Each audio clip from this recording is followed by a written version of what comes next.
Hello everyone, today we'll talk about how to fix or how to solve the problem of FxPro app. You will go to settings. Here in this page you can go to apps, default apps, app settings. On above you can search about FxPro and you will enter here. Then this page of app info, you can click on first stop and you can click OK.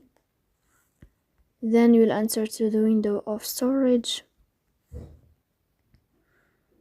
Here you can click on clear cache,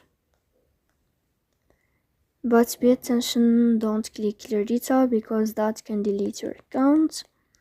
So please don't forget to support us by like and subscribe. See you next time in another video, and thank you for your attention and your watching.